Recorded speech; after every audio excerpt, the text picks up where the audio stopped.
बिस्मिल्लाहिर्रहमानिर्रहीम। आज हम बात करेंगे the most important system of human body, जिसे कहा जाता है रेस्पिरेटरी सिस्टम। ये वो सिस्टम स्टूडेंट जिसके थ्रू हम सांस लेते हैं और हम जिंदा रहते हैं। अच्छा, अब हम इसको किस तरह डिफाइन करेंगे? हम इस तरह डिफाइन कर सकते हैं कि ये रेस्पिरेटरी सिस्टम ऑर्गन्स और टिश्यूज का एक नेटवर्क है जो हमें सांस लेने में मदद करता है। इस रेस्पिरेटरी सिस्टम के अंदर बहुत सारे ऑर्गन्स है, टिश्यूज है। फॉर एग्जांपल इसमें एयरवे है, air passageway, a group of tubes है, इसके साथ लंग्स है, ब्लड वेसल्स है और मसल है जो इस लंग को सपोर्ट प्रोवाइड करता है। जब ये सारे ऑर्गन इकट्ठे होकर तो ये एक काम सर अंजाम देता है और इसे कहते हैं रिस्पायरेशन और ब्रीथिंग। इसके थ्रू ऑक्सीजन गैस हमारे बॉडी के अंदर जाता है और कार्बन डाइऑक्साइड गैस हमारे बॉडी से बाहर निकलता है। अब हम बात करेंगे एयरवे में, एयर पैसेजवे में जो ऑर्गन है उसके नाम क्या है और इसकी फंक्शन क्या है। तो स्टूडेंट, एयर पैसेजवे में जो सबसे एक्सटर्नल पार्ट है वो है नोज एंड माउथ। ये वो ऑर्गन है जिसके थ्रू ऑक्सीजन गैस हमारे बॉडी के अंदर दाखिल होता है और कार्बन डाइऑक्साइड गैस हमारे बॉडी से बाहर निकलते हैं। अच्छा, इस नोज के अंदर दो ओपनिंग्स होते हैं जिसे कहा जाता है नॉस्ट्रल्स। दो ओपनिंग्स होते हैं, उस ओपनिंग के थ्रू ये ऑक्सीजन गैस हमारे नोज के अंदर चला जाता है। इस नोज के अंदर दो नेजल कैविटीज होते हैं। वो दो नेजल कैविटी एक दूसरे से एक पर्दे के थ्रू जुदा हुए हैं जिसे कहा जाता है नेजल सेप्टम, और ये कार्टिलेज से बना हुआ होता है। इस नेजल कैविटी को कवर किया है एक थिन मेम्ब्रेन ने, और इस मेम्ब्रेन के अंदर दो तरह के सेल्स होते हैं। एक होता है सिलिएटेड सेल्स और एक होता है mucus secreting cells. Ciliated cells cilia produce करते हैं और mucus secreting cell mucus produce करते हैं। इस थिन मेम्ब्रेन के अंदर ब्लड कैपिलरीज होते हैं बहुत सारे। जब ये हवा इस नेजल कैविटी के अंदर दाखिल होता है तो इस नेजल कैविटी में जो सिलिया है इस हवा की फिल्ट्रेशन करते हैं। इसमें जो म्यूकस मेम्ब्रेन है और म्यूकस पैदा करते हैं वो इस हवा को नमी देता है, नम कर देता है, और जो ब्लड कैपिलरी है वो इस हवा की टेम्परेचर को ठीक कर देता है। अगर गर्म है तो उसको ठंडा करते हैं और ठंडा है तो उसको गर्म कर देता है according to the body temperature.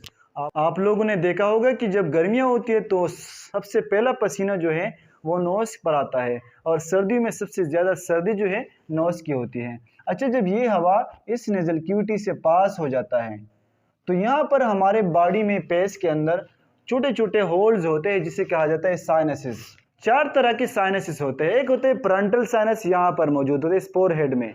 एक होता है मैक्सिलरी साइनस, एक होता है स्पिनाइड साइनस और एथमाइड साइनस। ये होल्स होते हैं हमारे स्पेस के अंदर। ये होल्स क्या कर देता है, ये इस हवा को ह्यूमिडिटी प्रोवाइड करता है और इसके साथ साथ इसकी टेम्परेचर को मेंटेन करता है और जरासीम को भी ख़त्म कर देता है। अच्छा, जब ये हवा इस नेजल कैविटी से पास हो जाता है तो ये पैरिंग्स में आ जाता है। इस पैरिंग्स के अंदर यहाँ पर एक प्लेट ऑफ टिश्यूज हैं, एक प्लेट है जो जब हम सांस लेते हैं तो वो नीचे हो जाता है। जब हम खाना खाते हैं या पानी पीते हैं तो उस दौरान ये नेजल कैविटी को ब्लॉक कर देता है। अच्छा, जब ये हवा पैरिंग्स में दाखिल हो जाता है, पैरिंग्स एक ट्यूब है जो नेजल कैविटी, ओरल कैविटी और लैरिंग्स के दरमियान एक जंक्शन है।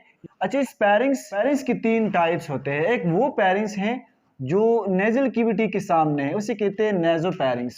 एक वो पैरिंग्स है जो ओरल कैविटी के सामने है और एक वो पैरिंग्स है जो लैरिंग्स के ऊपर है, उसे कहते हैं लैरिंगोपैरिंग्स।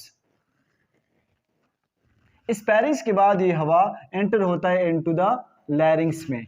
लैरिंग्स को एक और नाम भी कहा जाता है वॉइस बॉक्स। ये डुअल इन फंक्शन है, इसके थ्रू एक्सचेंज ऑफ गैसेस भी होता है और इसके थ्रू हम बातें भी करते हैं। एक वॉइस बॉक्स भी है।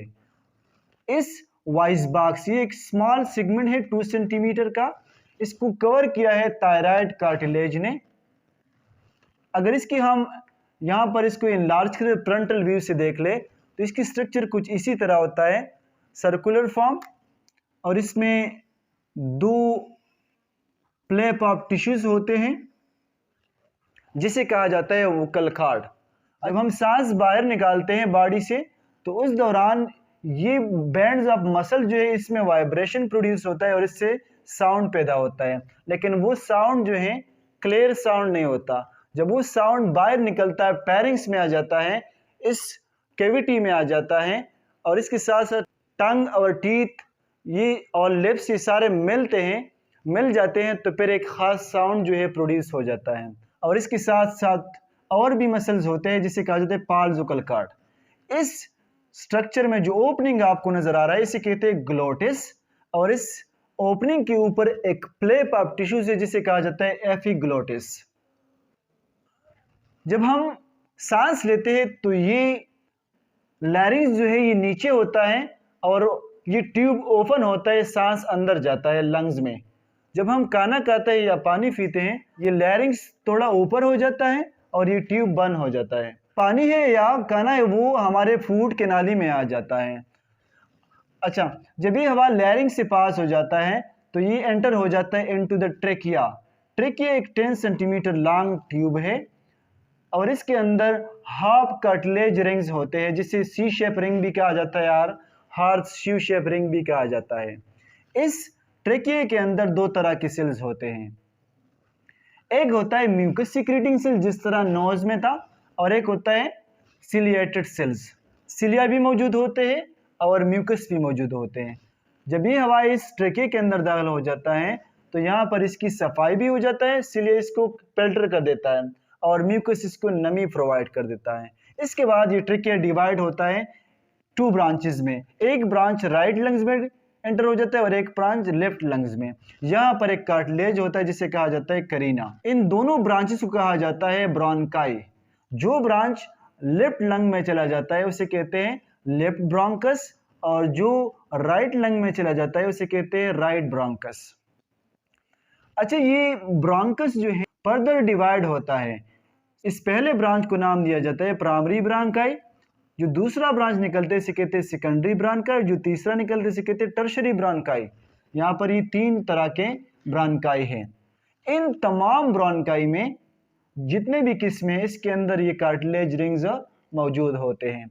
इसके बाद ये ब्रोंकाई फर्दर डिवाइड होता है छोटे छोटे ट्यूब्स में जिसे कहा जाता है ब्रोंक्यूल्स। और ये ब्रोंक्यूल्स भी 3 तरह के होते हैं, एक होता है लब्यूलर ब्रोंक्यूल्स, एक होता है टर्मिनल और एक होता है रेस्पिरेटरी ब्रोंक्यूल्स। ये वो ब्रोंक्यूल्स हैं जहां पर एक्सचेंज ऑफ गैसेस होता है।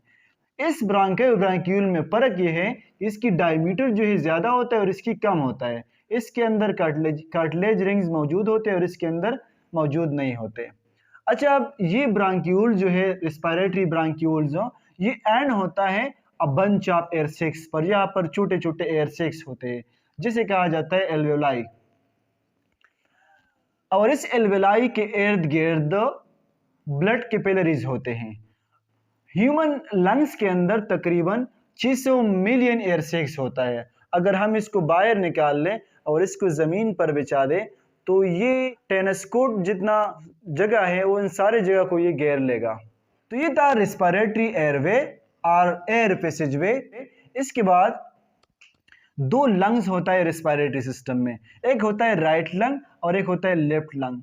राइट लंग साइज में बड़ा होता है और इसमें 3 लूब्स होते हैं, 1 2 3। और जो लेफ्ट लंग्स होता है इसमें 2 लूब्स होते हैं और इस साइज में छोटा होता है। इस लंग्स के नीचे एक लेयर होता है मसल का जिसे कहा जाता है डायफ्राम। ये डायफ्राम एब्डोमिनल कैविटी को सेपरेट करता है थोरैसिक कैविटी से, और रेस्पिरेशन में इस मेम्ब्रेन की मेन रोल है। ये इस लंग को सपोर्ट प्रोवाइड करता है। इसकी साइज और प्रेशर जो है इस मेम्ब्रेन की वजह से इंक्रीज और डिक्रीज होता है। ठीक है, तो रेस्पिरेटरी सिस्टम में डायफ्राम जो है 70% रोल प्ले करता है। तो स्टूडेंट ये था ह्यूमन रेस्पिरेटरी सिस्टम। इंशाल्लाह अब हम इसके बाद बात करेंगे ब्रीथिंग मैकेनिज्म पर कि ब्रीथिंग किस तरह होता है, और इसके साथ साथ लंग कैपेसिटी पर बात करेंगे कि लंग्स की कैपेसिटी कितना है।